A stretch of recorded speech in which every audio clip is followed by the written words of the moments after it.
बिस्मिल्लाहिर्रहमानिर्रहीम। Students, hopefully you are fine. अच्छा, ये क्योंकि प्रीवियस लेक्चर जिसमें हम बात कर रहे थे स्ट्रक्चर ऑफ अल्केन्स की वीडियो बीच में पास हो चुकी थी, सो ये आपके उसी लेक्चर का रिमेनिंग पार्ट है। ठीक है, तो आपने इस वीडियो को उसके साथ कनेक्ट करना है। ठीक हो गया। सो हम बात कर रहे थे स्ट्रक्चर ऑफ अल्केन्स की, जिसमें हमने क्या डिस्कस किया था, ज्योमेट्री ऑफ ईथेन। सो मैं दोबारा कुछ पॉइंट्स आपको बता देता हूँ। ईथेन के अंदर हम ये बात कर रहे थे कि टोटल 6 कार्बन हाइड्रोजन बॉन्ड्स हैं, जो 3 इस कार्बन के साथ हैं, 3 इसके साथ, और एक कार्बन कार्बन बॉन्ड एग्जिस्ट कर रहे हैं। ये सातों बॉन्ड्स जो हैं वो लीनियर ओवरलैपिंग से बन रहे हैं, मतलब सिग्मा बॉन्ड है। और हमने ये कहा था कि कार्बन इसमें कंट्रीब्यूट कर रहे हैं अपना sp3 ऑर्बिटल्स, और हाइड्रोजन कंट्रीब्यूट कर रहे हैं अपने s ऑर्बिटल। तो कार्बन हाइड्रोजन बॉन्ड बन रहे हैं as a result of sp3 overlapping, और कार्बन कार्बन बॉन्ड जो बन रहा है ये बन रहा है as a result of sp3 overlapping. So यहाँ पे जो मॉलिक्यूल के अंदर सेंट्रल एटम कार्बन है, ये फॉलो कर रहा है sp3 मोड ऑफ हाइब्रिडाइजेशन को, क्योंकि कार्बन का एक s और तीनों भी इन्वॉल्व हैं किसके अंदर, बॉन्डिंग के अंदर। सो आपको ये पता है कि जब भी sp3 हाइब्रिडाइजेशन होती है तो उस वक्त उस मॉलिक्यूल की शेप बनती है टेट्राहाइड्रल। और टेट्राहाइड्रल शेप कौन सी होती है, जिसमें इंटरप्लेनर एंगल होते हैं 109.5 के। तो इसका मतलब ये हुआ, ये जितने भी इंटरप्लेनर एंगल्स हैं ये सारे कितने हैं, ये आपस में 109.5 डिग्री पे ये ऑर्बिटल्स लाई कर रहे हैं। यानी सारे एंगल्स कितने हैं, 109.5 डिग्री पे। ठीक हो गया।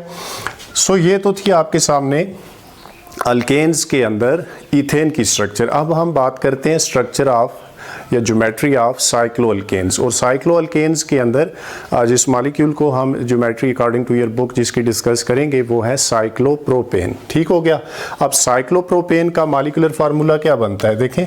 साइक्लोप्रोपेन है C3H6।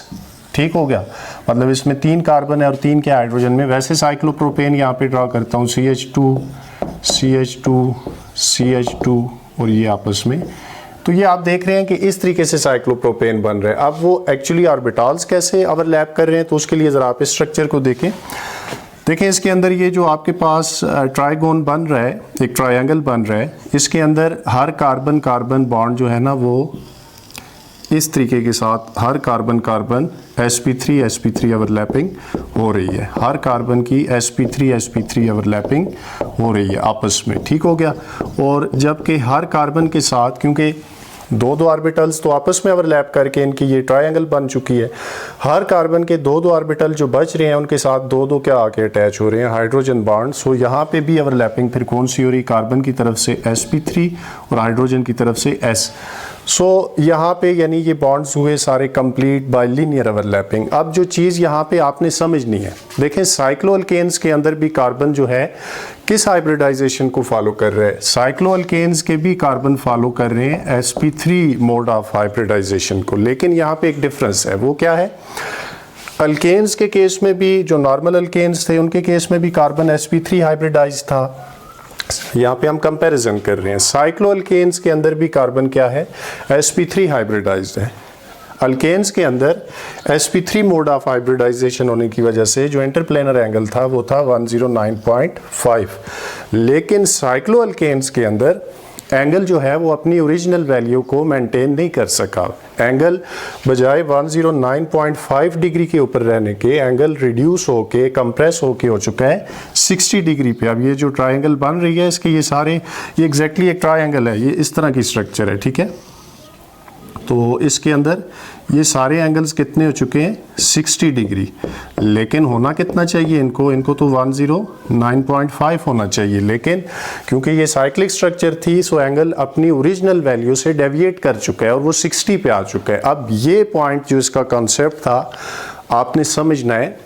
साइक्लोअल्केन्स के अंदर जो ओवरलैपिंग होती है ऑर्बिटल्स की वो अब उतनी इफेक्टिव नहीं होती, मतलब एंगल्स जितना बनना चाहिए था, जो sp3 मोड ऑफ हाइब्रिडाइजेशन है उसकी वजह से 109.5 पे ऑर्बिटल्स को लाई करना चाहिए था। उनका इंटरप्लेनर एंगल जो था वो 109.5 होना चाहिए था, लेकिन साइक्लोअल्केन्स में वो 109.5 नहीं होता, वो 109.5 से डेविएट करके आ जाता है किस पे, 60 डिग्री पे। इससे स्टूडेंट्स एक अफेक्ट क्रिएट होता है जिसको कहा जाता है एंगल स्ट्रेन। उस अफेक्ट को क्या कहते हैं? उसको कहते हैं एंगल स्ट्रेन। ये अक्सर एग्जाम में ये टर्म पूछी जाती है कि what is angle strain. So angle strain क्या है? जब किसी भी मॉलिक्यूल के अंदर एंगल जितना होना चाहिए, वो हाइब्रिडाइजेशन ऑफ sp3 है, तो देखें sp3 की वजह से हमें पता है इंटरप्लेनर एंगल कितना होता है 109, sp2 की वजह से कितना होता है 120, sp की वजह से कितना होता है 180। ये तो कंफर्म और पेट रूल है ना कि जब ये मोड ऑफ हाइब्रिडाइजेशन होगा तो इंटरप्लेनर एंगल इतना होगा। लेकिन अगर वो कोई साइक्लिक मॉलिक्यूल है और एंगल अपनी रियल वैल्यू से डेविएट कर चुका है, वैल्यू कम हो चुकी है, जिस तरह यहाँ पे साइक्लोप्रोपेन में हम देख रहे हैं कि एंगल 109 से रिड्यूस होके 60 डिग्री पे आ चुका है। अब इससे हमें क्या पता चल रहा है कि देखें, अगर 109 पे होता है एंगल तो इसका मतलब था ऑर्बिटल को जितना इफेक्टिवली ओवरलैप करना चाहिए था उन्होंने उतना ही इफेक्टिवली ओवरलैप किया हुआ है। लेकिन जब एंगल 60 पे आ चुका है तो इससे हमें एक चीज़, एक ये क्लू मिल रहा है कि अब ऑर्बिटल्स की ओवरलैपिंग उतनी इफेक्टिव नहीं है, उतनी इफेक्टिवली वो आपस में ओवरलैप नहीं कर पा रहे। सो साइक्लोअल्केन्स के अंदर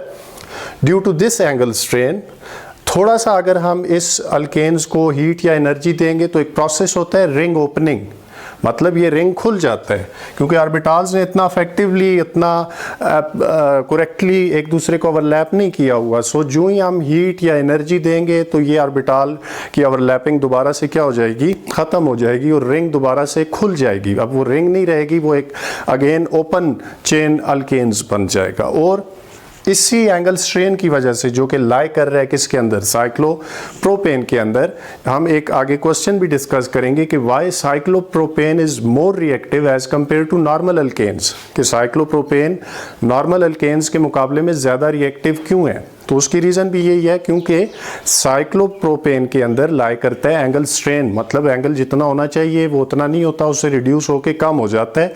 और अगर हम थोड़ी सी हीट या एनर्जी देते हैं तो वो 60 डिग्री पे जो ऑर्बिटल्स आपस में मिले हुए हैं उनकी ओवरलैपिंग ख़त्म हो जाती है और रिंग ओपन होके साइक्लोप्रोपेन बजाय रिंग स्ट्रक्चर को फॉलो करने के ये चीज़ बन जाती है CH2 CH2 CH2।